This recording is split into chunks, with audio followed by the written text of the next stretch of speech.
partie, cette deuxième fonction, elle est beaucoup plus simple que la première. Vous convenez? Donc on remarque bien que si on parle en langage mathématique, le x et le vt représentent les angles des deux fonctions trigonométriques. Donc x et vt. Donc là, on a un x plus vt et un x moins vt. Ça veut dire qu'on a soit une sommation sur les deux angles, soit une différence entre les deux angles. Donc grosso modo, si on revient au rappel mathématique, soit on fait alpha plus bêta ou alpha moins bêta. Mais alpha plus bêta avec quelle fonction trigonométrique et alpha moins bêta avec quelle fonction trigonométrique. C'est ce qui nous importe le plus. Comme on a du sinus et du cosinus, donc forcément ça va être soit du sinus alpha plus bêta plus du sinus alpha moins bêta ou du cosinus alpha moins bêta plus du cosinus alpha moins bêta. Maintenant, on rappelle les deux expressions et on verra. Ok? On rappelle les deux expressions et on verra. Un sinus A plus B, il est égal. Un sinus A moins B, il est égal. Donc un sinus A plus B, c'est un sinus A cosinus B plus un sinus B cosinus A. Un sinus A moins B, c'est un sinus A cosinus B moins un sinus B cosinus A. Ça c'est pour les sinus. Maintenant pour les cosinus. Cosinus A plus B et cosinus A moins B. Donc les cosinus A plus B et cosinus A moins B, grosso modo, ça va me donner du cosinus A cosinus B, sinus A, sinus B. Cosinus A cosinus B, sinus A, sinus B. Donc les cosinus me donnent cos sinus. Et aussi pour le. Donc vous pouvez mettre ici A moins, comme ça, plus ou moins. J'efface ça. Et je mets un plus ou moins. Voilà. Donc si on compare les expressions du sinus A plus B, sinus A moins B et cosinus A plus ou moins B avec la solution, donc on remarque bien que l'expression qui me donne une mixture entre sinus et cosinus, c'est bel et bien les sinus. Le cosinus, il a toujours les cos, sinus, sinus. Donc il n'y a que les sinus qui me donnent une mixture entre un sinus et un cosinus. Donc je sais au préalable qu'on va utiliser ces deux fonctions-là pour retrouver cette expression. Bien. Donc le sinus à un demi près, disons, ça fait 2 ici, 1, 2, 1, 2,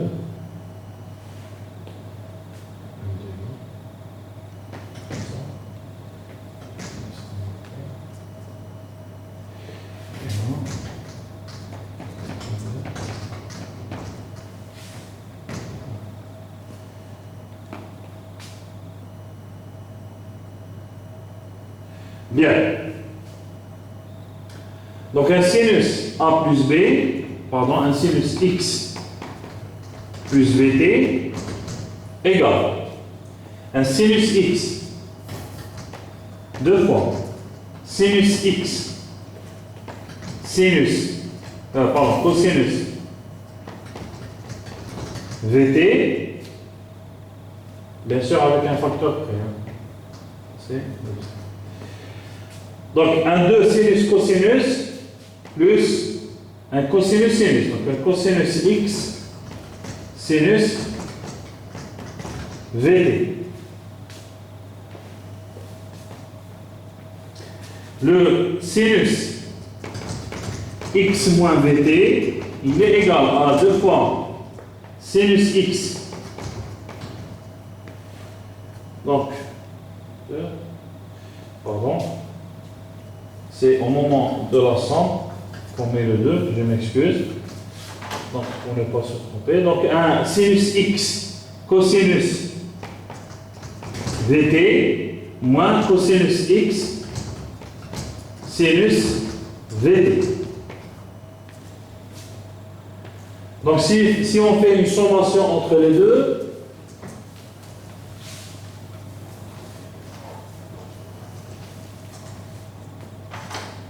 donc on entend cette expression par 4, cette expression par 3, donc 3 plus 4, 3 plus 4 implique, donc sinus x plus vt plus sinus x moins vt. Elle est égale à 2 fois sinus x cosinus vt. Grosso modo, c'est que sinus x cosinus vt, elle est égale à 1 demi de sinus x plus vt plus sinus x moins vt. Donc le f, la fonction f de x plus vt, elle peut s'écrire sous la forme de 1 demi sinus x plus vt, et la fonction g de x moins vt peut s'écrire aussi sous la forme 1 demi sinus x moins vt. Bien, donc on remarque bien que cette fonction sinus x et cosinus de vt peut s'écrire sous la forme de la somme de deux fonctions, une progressive et une qui est régressive. Donc on se rappelle bien de cette, donc on mémorise bien cette démonstration ou ce rappel qui est purement mathématique, qui n'a rien à voir avec la physique.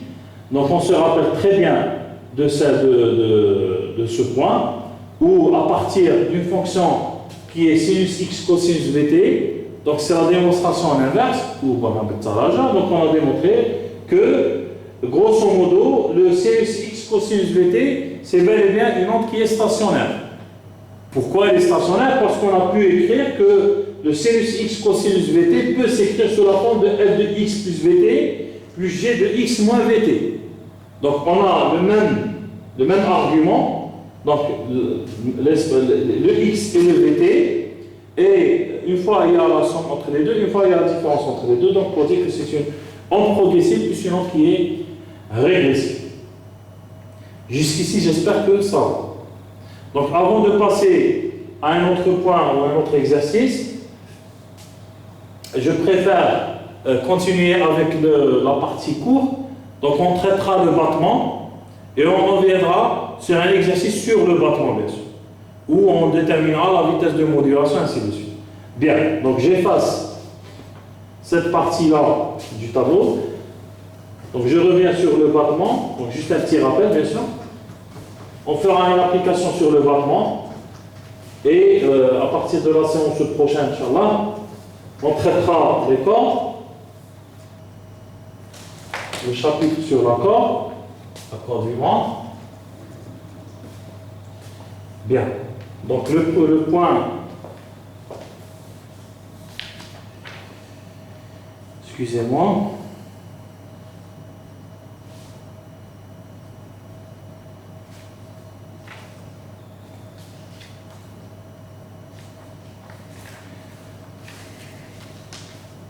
Donc on s'est arrêté sur les positions des nœuds et les positions des montres, et on a vu que si l'amplitude était égale à 0, bien sûr, quand on dit amplitude, c'est 2A cosinus kx. Si l'amplitude était égale à 0, donc ça c'est un nœud. Maintenant, si l'amplitude est égale à son max, qui est 2A, donc toute la gamme d'amplitude, ici la position c'est un ventre. Et grosso modo, si on fait un petit dessin, donc on fait ça, et on fait ça. Si l'amplitude est égale à 0, c'est-à-dire si 2A cosinus kx égale à 0, c'est-à-dire qu'on est là. Maintenant, si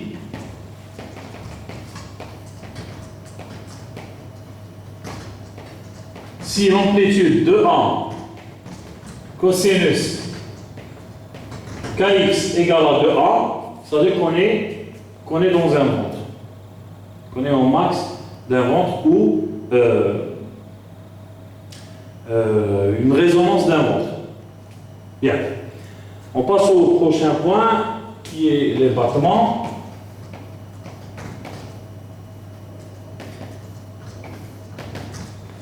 Bien.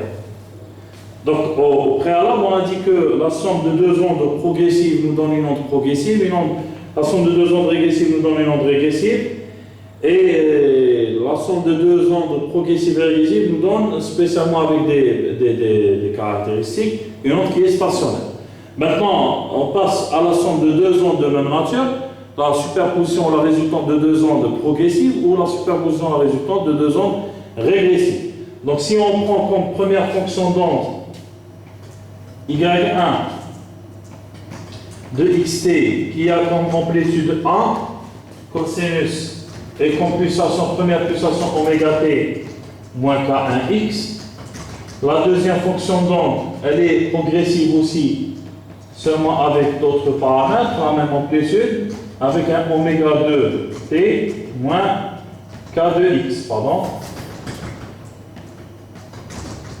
Bien. Donc, on a deux fonctions d'onde qui sont progressives et qui ont la même amplitude et des pulsations et des nombres d'ondes peu différents. Donc, pulsations et nombres d'ondes peu différents. Donc, peu différents, c'est-à-dire que le delta oméga qui est égal à oméga 2 moins oméga 1, il est très petit devant oméga. Devant oméga, le moyen entre les deux, entre oméga 1 plus oméga 2 sur 2. Le delta K, c'est K2 moins K1, qui est très petit devant K. Il faut aussi le K et le oméga, pardon. Donc oméga, c'est oméga 1, c'est oméga moyen, oméga 2 sur 2, et le K, c'est K1 plus K2 sur 2. Donc, ils ont des pulsations différentes et des nombres d'ondes différents, mais la différence, elle est vraiment minime. Quand on dit minime, on parle de, par exemple, de 20 radians par seconde pour la première pulsation et de 22 radians par seconde pour la deuxième pulsation. Vous allez me dire que 2 pour 20, c'est intéressant. Mais ici, on ne parle pas de pulsation réellement, mais on parle de fréquence. Si on convertit en fréquence, on voit bien que la différence, elle est vraiment très petite. Bien.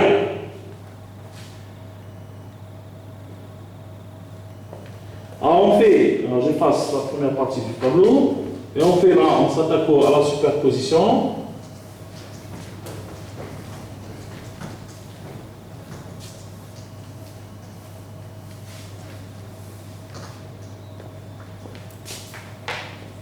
Donc, on note ici que oméga 1 et oméga 2 sont des pulsations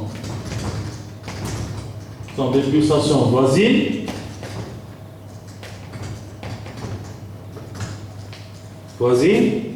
K1 et K2 sont des nombres d'ondes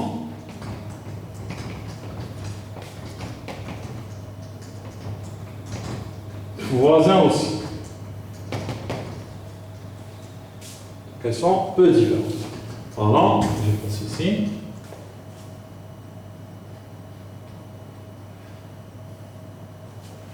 Donc la superposition, le xt, il est égal à y1 xt plus y2 xt.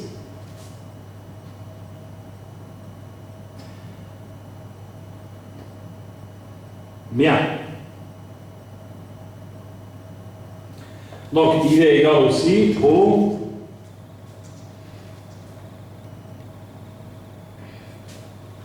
donc 2A cosinus delta oméga sur 2 t moins delta k sur 2x fois cosinus oméga t moins kx.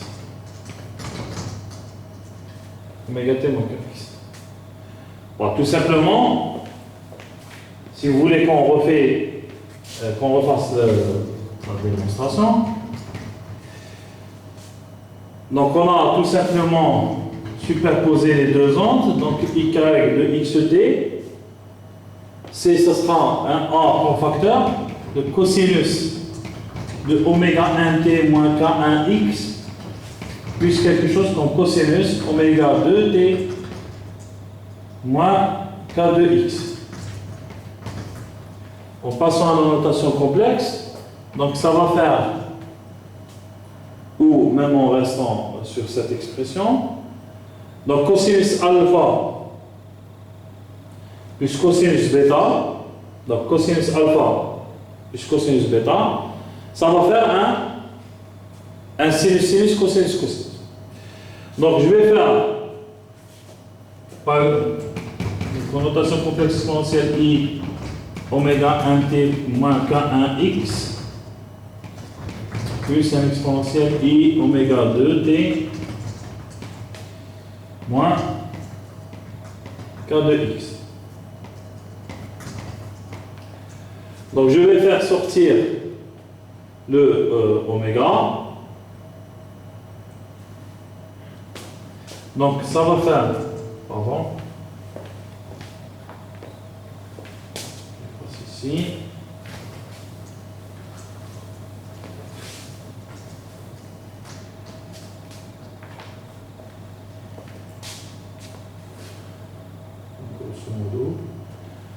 Donc, ou, pour ne pas tarder sur la démonstration, s'il vous plaît, donc je veux vous écrire que le y de xt, il est égal à 2a cosinus oméga 2 moins oméga 1 sur 2 t moins k2 moins k1 sur 2x fois cosinus oméga 1 plus oméga 2 sur 2 t moins k1 plus k2 sur 2x. Pardon.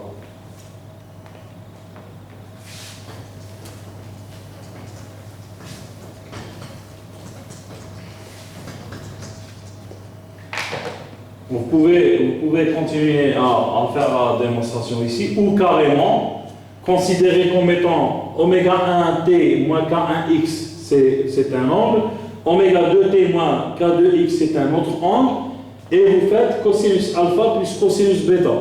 Donc vous allez retrouver quelque chose comme alpha plus bêta sur 2 et alpha moins bêta sur 2. Donc alpha plus bêta sur 2, ça va vous donner un oméga 1 moins oméga 2, et un K1 moins K2, comme la fonction cosinus est une fonction paire, le cosinus alpha il est égal à moins cosinus alpha. Donc c'est la même chose, donc c'est pour ça qu'on a pu écrire oméga 2 moins oméga 1 et un K2 moins K1. Bien. Donc ça c'est pour la fonction qui nous reste. Donc sur cette forme, sur cette écriture de la fonction résultante, on remarque qu'il y a une partie qui est la phase, un cosinus oméga t moins kx qui reproduit carrément la fonction d'onde résultante, oméga 2 moins kx, et une partie qui est modulation. C'est la partie enveloppe. Donc la partie 2a cosinus delta oméga sur 2t moins delta k sur 2k de x représente la partie enveloppe, ou la partie modulation de l'onde. C'est bon? Donc quand on parle de battement, on va carrément vous dessiner. Donc, l'amplitude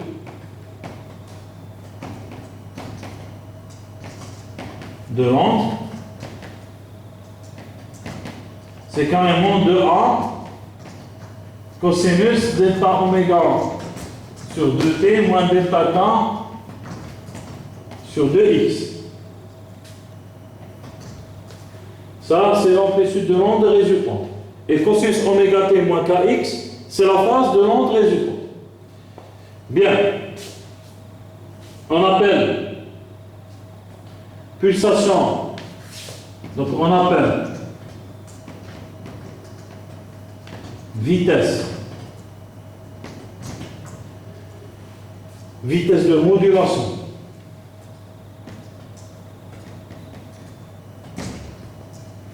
Vitesse de modulation. V1 delta oméga sur delta k, où delta oméga c'est la pulsation de battement. Pulsation de battement. Ça c'est la pulsation de battement. Delta oméga étant la pulsation de battement. V1, la vitesse de modulation. La vitesse de modulation qui est égale à delta oméga, à delta k sur delta k, à ne pas confondre avec la vitesse de phase et la vitesse de propagation. La vitesse de phase elle est égale à oméga sur k, et la vitesse de modulation est égale à delta oméga sur delta.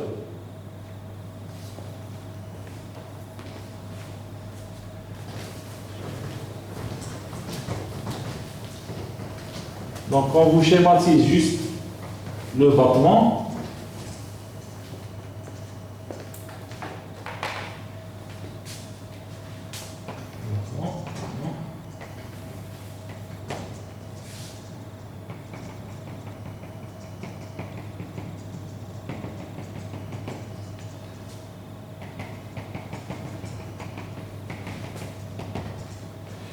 ça c'est l'enveloppe, et ça c'est les pulsations de battement.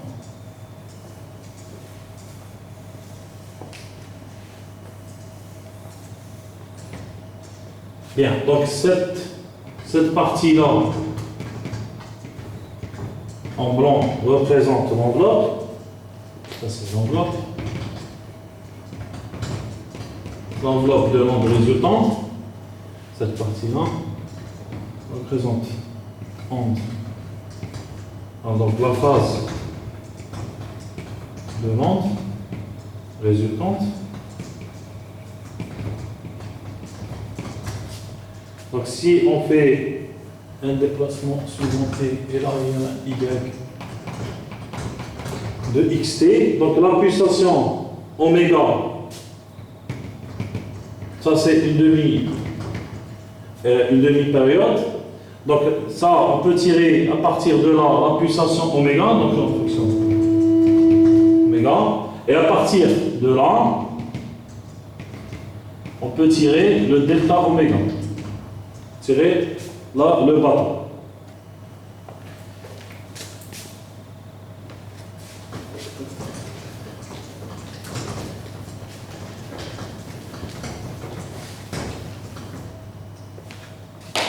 On peut même vous faire un petit exercice d'application sur le battement et on s'arrête sur ce point. Une petite application.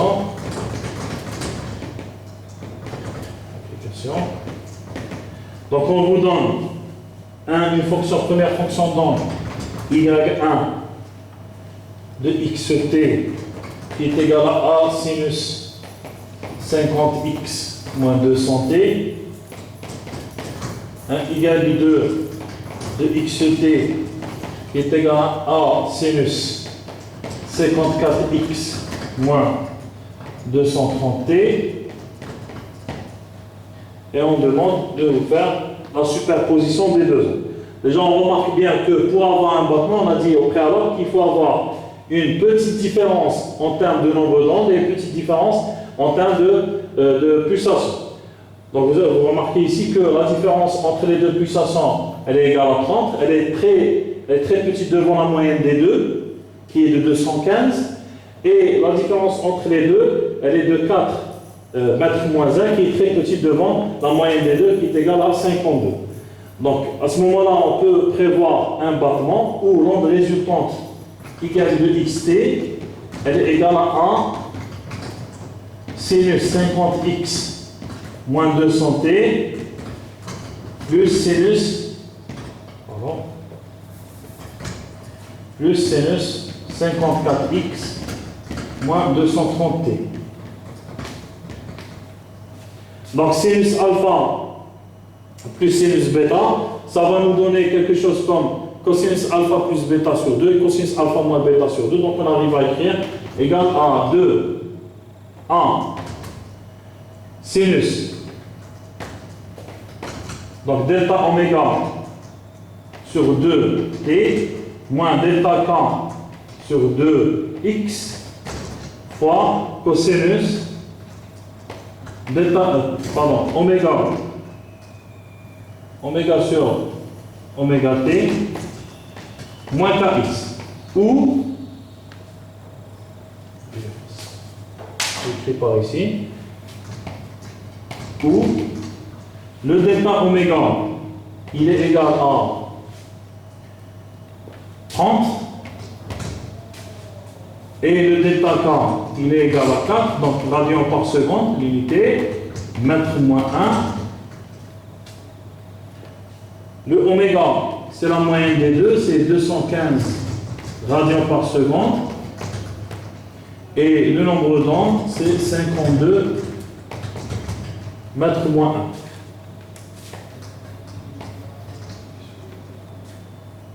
1. Bien. Donc on s'arrête sur ce point et on continue à la prochaine séance avec le deuxième chapitre, étant la corde vibrante, où on traitera d'autres exemples, Inch'Allah. Salam alaikum.